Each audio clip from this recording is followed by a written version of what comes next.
Good afternoon, this is Josh Alexander with Perkins Generator Sales and Service. Today I'm going to be going step by step on how to perform an annual maintenance on a Cummins 20kW air-cooled machine. Okay, so here we go. We're going to get started. First thing you got to do is lift the lid. You're going to look and see that the machine has no faults. Machine's in automatic mode. I'm going to scroll through and see what kind of hours I have. There's 96.1 engine hours. So this machine's been in operation for a couple years. I know that when I was here last time I adjusted the valves. What we'll do is, on the last video I didn't give you a valve adjustment. If the machine acts like it doesn't want to run correctly, then I'll stop it and we'll go ahead and adjust the valves. But I'm pretty sure from the last exercise, me hearing it, that it's running good. So I think we're going to just have a separate video on valve adjustment just all by itself. That way, if there's any people out there that need to know how to do it, I want to walk you step by step on that. So as you can see, there's no alarms. First thing you want to do is you want to turn the machine off, because anytime your hands are in here messing with it, you don't want it to start. First thing I want to do is I want to see what kind of state the engine oil is in. So I've pulled it out. It is very hard to see, but you can see that we are just a tad below the full level. So I know that we can actually run this machine. However, if you remember on the last video, I don't run the machine yet. I go through and I change the spark plugs. I put the anti-seize on the spark plugs. I change the air filter, and I get a general good inspection of the machine before I try to run it. We'll do our battery checks. We'll do all of that.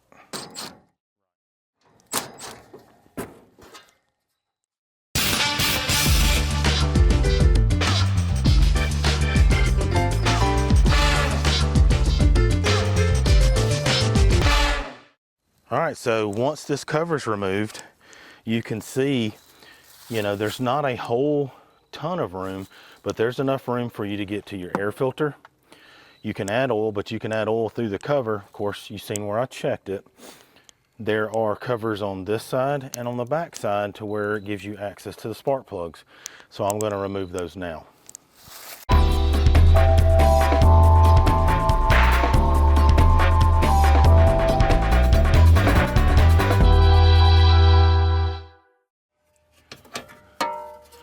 So as you can see down inside here, Cummins, there's your oil filter. And Cummins also sticks the oil drain hose over here in a nice little area where it's able to come out. You're able to take it off and drain it into a bucket. I do love how standby generators come with drain hoses, because it would be almost impossible to figure out how to get oil out of the machine without this provision being made for you. So spark plug is located right here. So what I'll do is I'll actually drop the oil cooler. It'll come out of the way and it'll give us access to our first spark plug.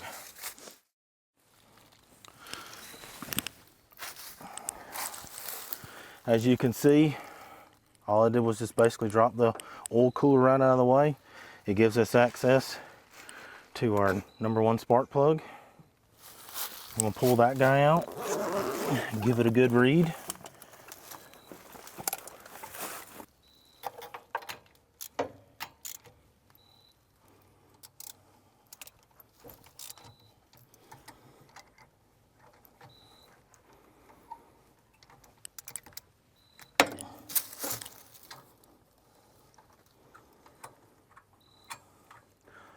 So this machine has 100 hours on the spark plugs. See how it looks.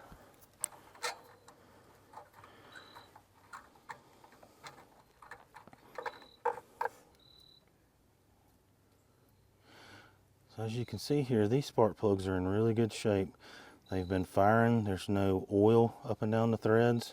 It means that whatever's going on inside that combustion chamber is a complete and clean burn.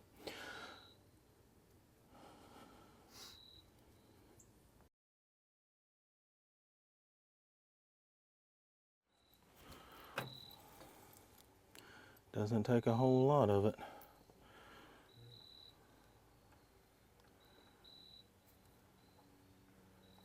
Like I said, never get it on your electrodes. It'll foul the spark plug really quick. I don't care how new it is.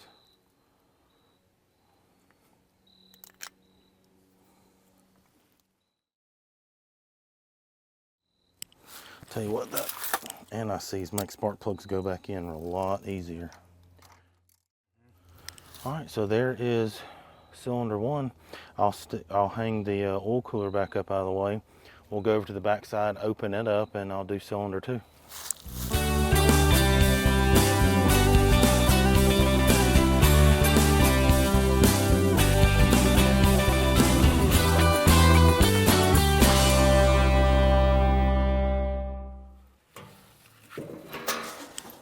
Just like so. I do appreciate that with Cummins, their stuff is sometimes people say a little bit harder to work on. However, it's a box inside of a box. So therefore, they had very good protection in mind when they built these machines. So just like for cylinder two, cylinder one has a cover, and I do like it.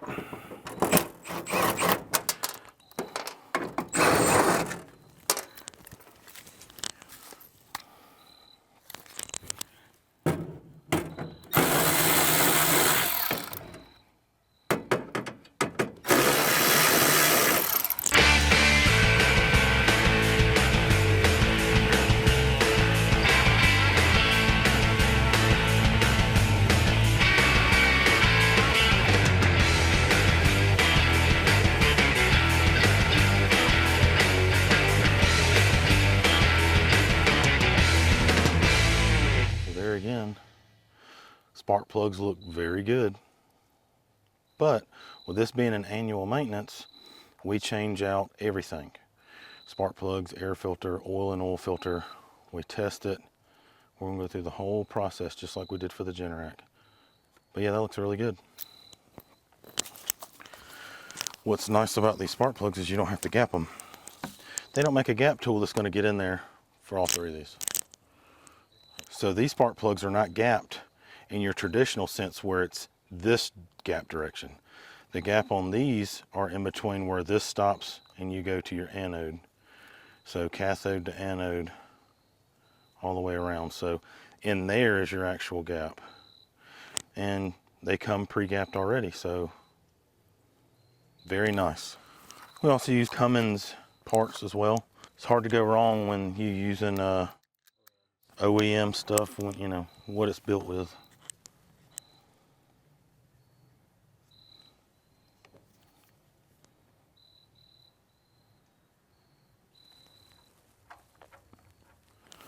All right, so there are both of the spark plugs. We'll put our cover back on. Get this out of the way before we both silver in color.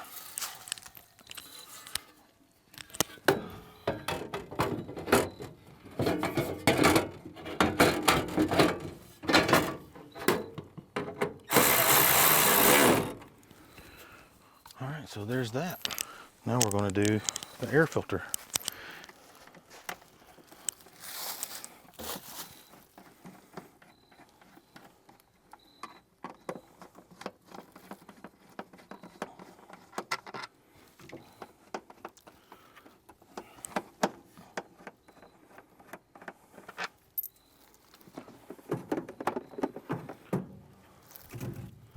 That filter looks amazing, don't it?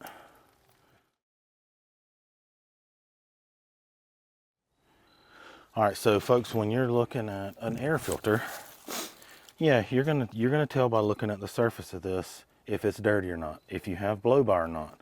But the actual correct way to read it is to actually look down through the pleats.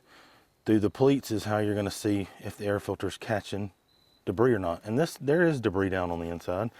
Is it too much? Not really, but like I said, we replace everything because it's the right thing to do.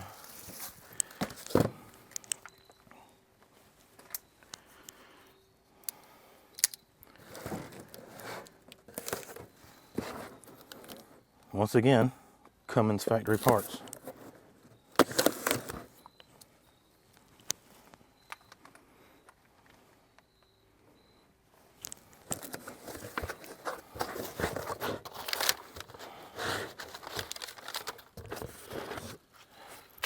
As you can see down in here, it is so clean, there is no oil or anything down inside here, which is very nice to see.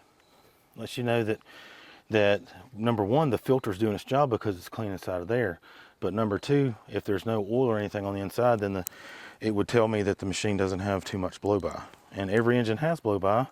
And on this particular engine, and just like the air filter housings on a Harley or a generator, you can tell what the blow-by is by seeing how clean the airbox is. Yeah, Cummins was pretty spot on with how they designed everything just to kind of fit down and just works. All right, so battery, happens to be a Napa battery. So group 51 for these Cummins air cooleds.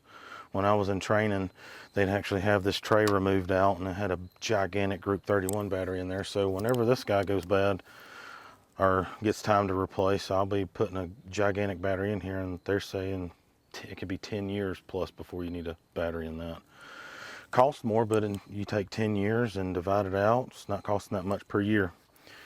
So this particular Napa battery is a sealed battery, meaning that it is maintenance free. There's no caps for me to pull off and check like we checked the coolant level in the other battery. So basically we're going to look at it. This is a group 51. I want to say this is 550 cranking amps. We'll get out our trusty load tester, and we're going to make sure that it will do its job. Cold weather is approaching, so we want to make sure that it is going to do its job. Can't really see. All right, so we can see right now the battery is a hair over 14 volts. We're going to hit it and hold it for about 10 seconds.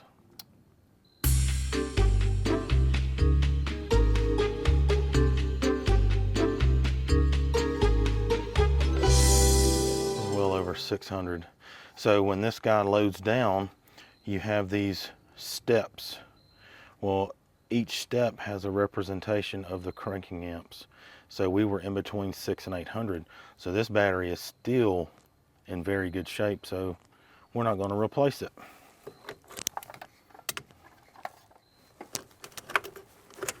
We'll check and make sure my connections are good. If I can turn it with my hand, it's loose. Nope, we are good to go. All right, so the next thing we're going to do, folks, if you have this particular genset and you're out here to perform maintenance, remember I had to stop it.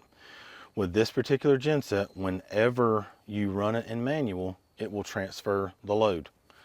To keep that from happening, here is our breaker that sends power from the generator to your transfer switch. We're going to turn it off. I have trained my guys for 15 years, do not touch breakers. Well, if we were at a customer's house that didn't mind the power going on and off, it's no harm, no foul to leave the breaker on. But it's a good rule of thumb to know that you need to do this for this particular unit. Now, once you're done, make sure you turn the breaker back on. And the way that I do maintenance is I always do my load test at the end. At the end of the maintenance, if I do the load test, I can verify that the machine is in auto, and I can verify that the breaker's in the on position. Because if the machine doesn't run, well, it gives me a chance to go figure out that I've left it off. If it does run but yet doesn't transfer, then I know that I need to go turn the breaker on. Either way, if you do this test at the end of your maintenance visit, you don't have to worry about going home or going to the next job wondering, did I leave it in auto? Did I leave the breaker on? Because you have tested it at the end. You have not touched the generator past the transfer switch. So just good rule of thumb. You do this long enough and you figure out things that work for you, and it's not a good feeling to wonder if you have left the machine at auto or not. So anyway, folks, now we're going to run the machine. Machine will not transfer because the breaker's in the off position. On this particular machine right here, to go into the manual mode, because remember we were in the stop mode, hit your back button, hit your back button again, hit your back button again. You'll have a start, and then you'll have a start.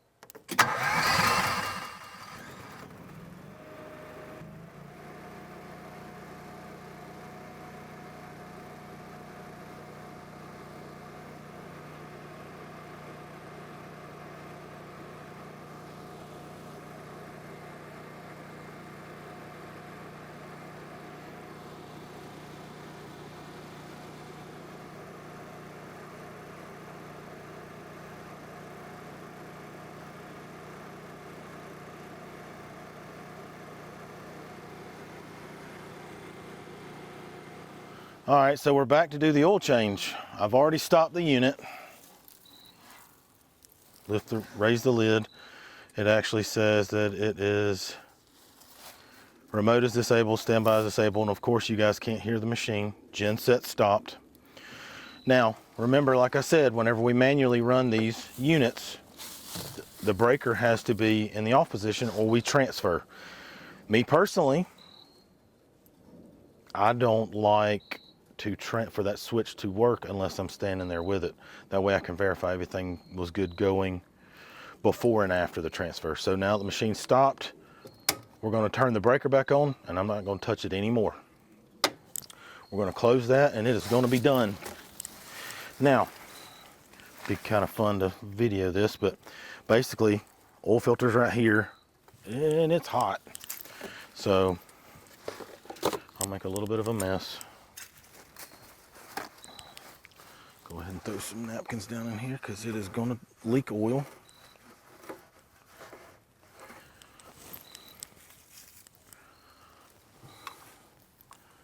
Yeah, because I can usually turn them pretty good. But all you got to do is just break it loose till it spins real good. And then we go to burn our hand. And we do it as fast as we can so it doesn't leak oil every freaking where. Oh, God almighty. That sucker's hot, boy. That sucker's hot.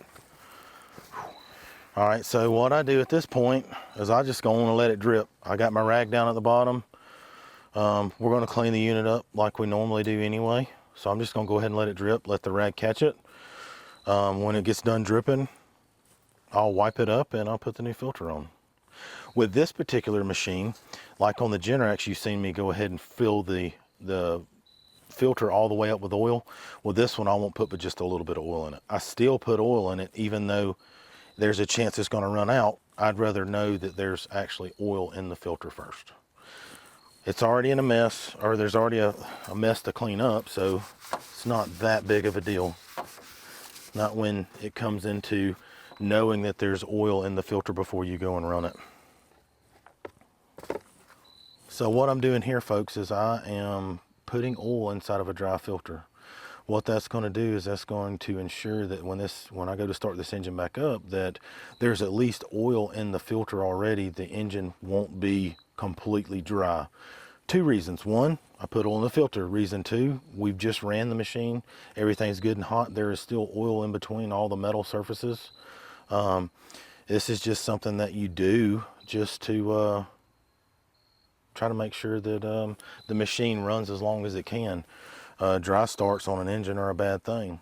And this is just another little trick to ensure that doesn't happen. So as you can see, it depleted all the oil with this oil filter hanging off the engine sideways. I don't put any more oil in here than that, so I'm just not wasting it.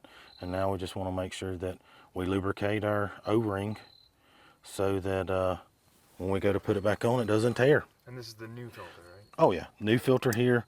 Old hot ones down in the bucket. On these filters, I never tighten with a tool. tight as I can get with my hand is good enough for me.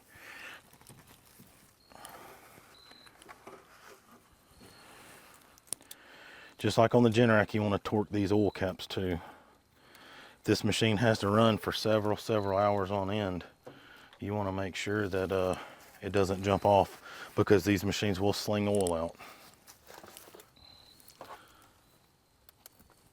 Very similar to the Generac, we actually have a cap that comes off and gets removed, and basically it's just going to leak the oil out, and hopefully it was hot enough to where it'll start coming out real good.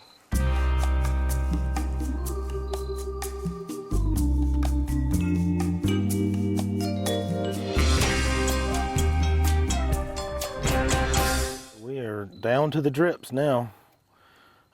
I am putting the cap back on, making sure that it is properly engaged. Just kind of give it a good wipe over.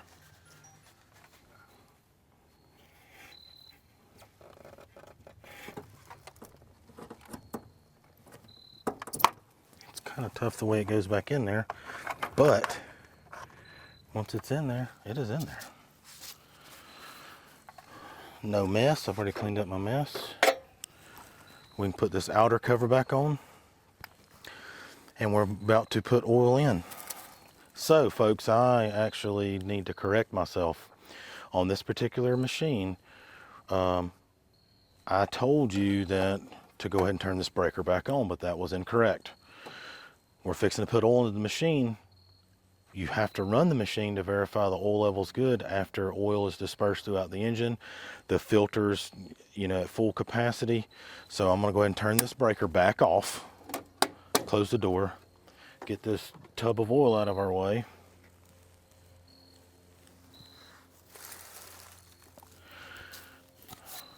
So with these Cummins, it's a little bit taller. As you can see, the hole is a little small. This is a funnel. It's actually one of my Harley funnels, but it fits down in there perfect. This will make life totally easy to pour oil in here and not make a mess. I have made a mess. I don't want to make another mess.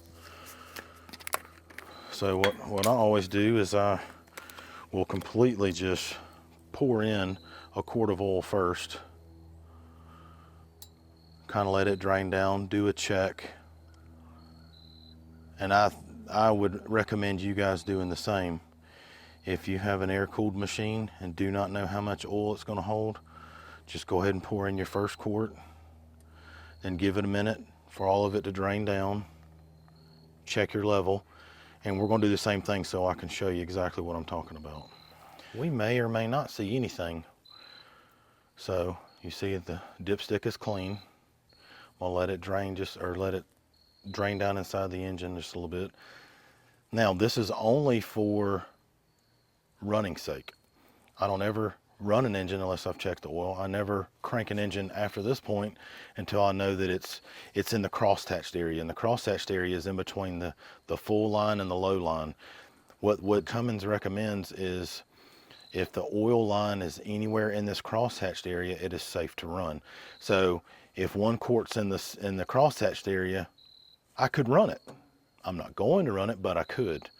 So I just want to verify where we're at, especially if you don't know how much oil it holds.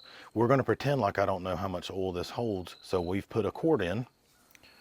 Now we're going to stick our dipstick. We're going to pull it back out, and we're going to see there's barely any oil in here. So it's at the low mark. So with it being at the low mark, I would gather to say that this machine would be shutting itself down because there's not enough oil in it to keep it going. These machines will shut themselves down to keep from harming themselves as well.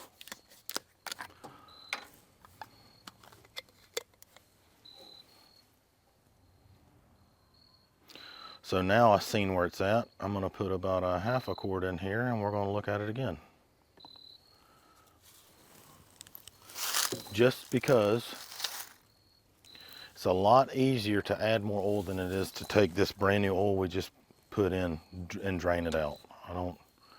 I'd rather you guys go with the full quart to begin with and then do about a half of a quart. Let it drain down. That way we get an accurate reading.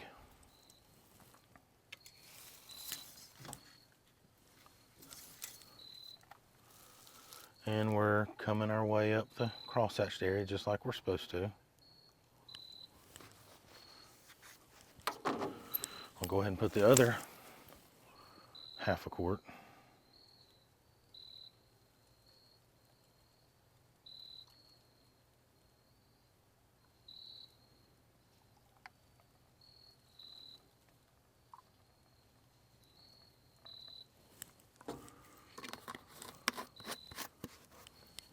Let it drain down a minute.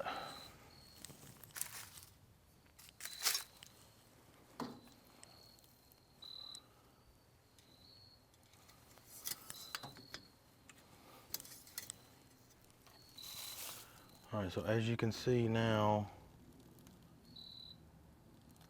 we're really close to being at the very top. So with that being the case, what I'm going to do is we're going to run the machine, let the oil go in the filter, and then we're going to check the oil level again. We're going to run.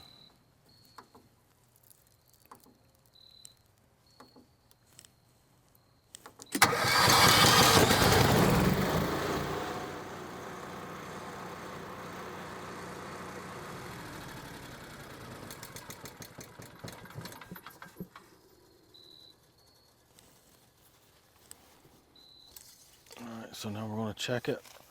We're going to wipe it, give that oil a chance to drain back down.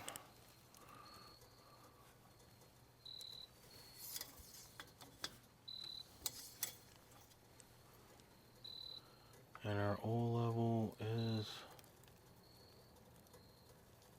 oh, it looks full. Do you agree? It's hard to see, isn't it? Hard to see. Man, I see it all the way up there here. Let me check it again. As you can see, folks, we trained to look for this and it's even hard to see. Remember I told you Generac put holes in the dipsticks. Cummins does not.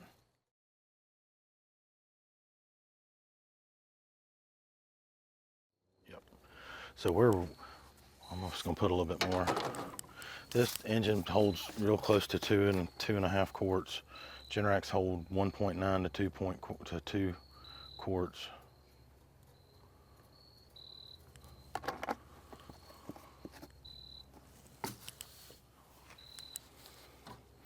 But because you're not going to be out here for a year at a time to do an oil change, unless the customer has several extended outages, this oil will be good for a year.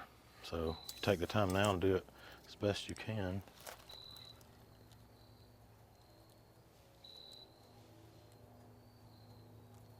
Like right in here, wouldn't you say?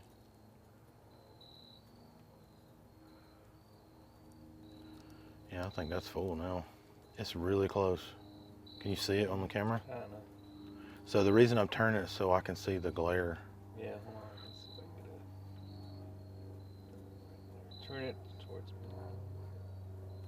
It's about right there. Yeah. Yeah, that's plenty enough for me.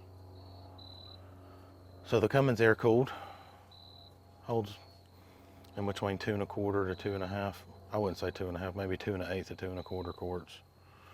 Whereas the Generac holds on your larger V-twin holds 2 quarts basically exactly with filter. All right, so now clean our mess up if we made one. I used a funnel so there's not a big mess to clean up. When you go to put your oil cap on, remember you want to torque it. I'm not saying grab a gigantic wrench and turn it until you break it, but you just want to make sure that you can't turn it anymore by hand. Like that. Now, because we've ran it, we know where our oil level is. Now I'm going to turn this breaker back on, because from this point here, I'm going to reassemble the machine. I've got the inner to put back on, the back door to put back on, and the top cover. Once we put it all on, I'm going to get the machine ready. I'm going to put it back in auto. You'll see the process of putting this machine back in auto. I'll probably open this guy back up again because it's just one of the things that you're going to do as a generator tech. You're going to verify the machine's in auto and the breaker's in the on position before you walk away from it. So you'll see me do that again. But when I come back, I'll have the machine put back together. Hey there folks, I know I said that I was just going to put this back together, but actually what I'm going to do is I'm going to go ahead and wipe the machine down, because once I put this panel back on here, it won't need to come back off.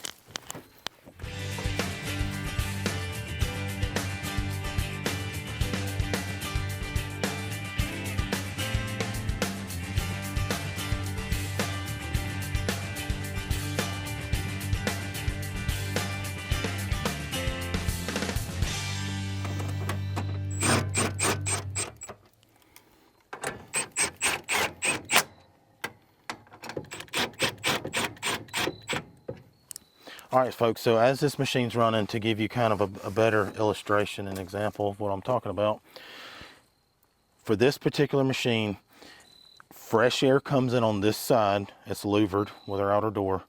As the fresh air gets pulled in, it pulls in cold air across your oil cooler, which helps cool the oil, for one, but for two, it introduces fresh air inside the engine area where it gets pressurized and then pulled out by a fan on the back side. And I kind of wanted to show you guys that before I put it back together, because a lot of people often wonder, what does it mean by air cooled? Air cooled means that it uses air only. It doesn't use a radiator style like in a automotive application, to where you have a heat exchanger that has antifreeze or coolant running through it, and it's pressurized, and it's, you know, this is going to run as cool as it possibly can by the air it's provided to it. So that's why we don't put anything up really close to the machines. We like to give them adequate room to breathe. There's a code issue with, you know, or code requirements on how close items can be, whether it's combustible like wood or if it's brick like the house is made of. I mean, you have certain codes to adhere by, and guess what, you don't have to know them all. If you guys have questions, you can definitely call us and we can help you over the phone. But these videos are really out here to help technicians that want to learn more about generators. They're out here to teach homeowners exactly, you know what, Perkins is saying that it's going to cost me X amount of dollars a year to provide maintenance on my machine. What am I paying for? So that's what these videos are for, is to actually show you guys and educate you on what it takes to do this and do it correctly, and do it to where your machine is going to last you and where you can depend on it when you need it. So I'm going to grab this front door cover, put it back on. As you can see, I wiped out the inside. We'll put this front door on, and then I'm going to put the top door on. I'll spray all this off and clean it up, and then from there we'll be ready to go over and do a simulated power outage.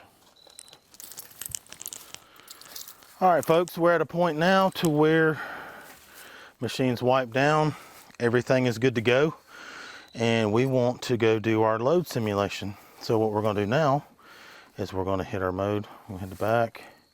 We're going to hit mode. We're going to enable remote and standby. This means that the generator will automatically run and start in the event of an outage. It's exercise period, but it's going to do it automatically. And then, like I said, I'm going to verify and make sure that my breaker's in the on position. And it is. Up is on. So now I can shut the lid. We can go do our power simulation, and everything should work automatically.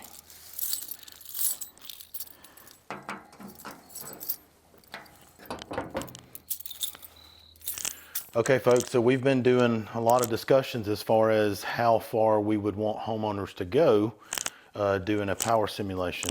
So with this being a service interest rated transfer switch, means that it has a breaker that is installed behind this cover. This cover is called a dead front. It's there to protect you. So This is the way that we're going to show you guys how to do it. I'm going to remove the outer cover. It's going to expose only the breaker. So what we're going to do is we're going to turn this breaker off. When we turn the breaker off, you'll notice that the lights in my home are going to die. We've got lights turned on in my garage over by my toolbox that are going to signify that the power actually goes out. So I kill power. The generator is going to crank. We will not hear it crank and run from here, but the lights will automatically come back on within 10 seconds. So power on, power off. I can hear the generator run. Power back on. Now the generator is going to run until utility power is restored. So what we're going to do is we're going to let it run 10 to 15 minutes to make sure that the homeowner hasn't added anything to the generator that it is not capable of carrying. So once we get through our 15 minutes, I'll turn the breaker back on. At that point, utility power will be restored back to the transfer switch. But with this being a Cummins product, it's about a 5-minute delay in between transferring from generator back to utility. So we'll be back in about 15 minutes. All right, folks, we're back. It's been about 15 minutes. It's never a bad idea to let the machine run and carry load on that brand new oil, get everything good and heated up for the first time. Remember, I told you there's a delay. It's not a delay as a power outage at the house, but there's a delay from the transfer switch going from a good generator source back to a good utility source. If you guys have any questions, comments, or concerns, feel free to give us a call at Perkins Generator Sales and Service. Thank you. Thank you for watching. Please check out our other training videos on our website to learn more about what we do here at Perkins Generator Sales and Service. Have a great day.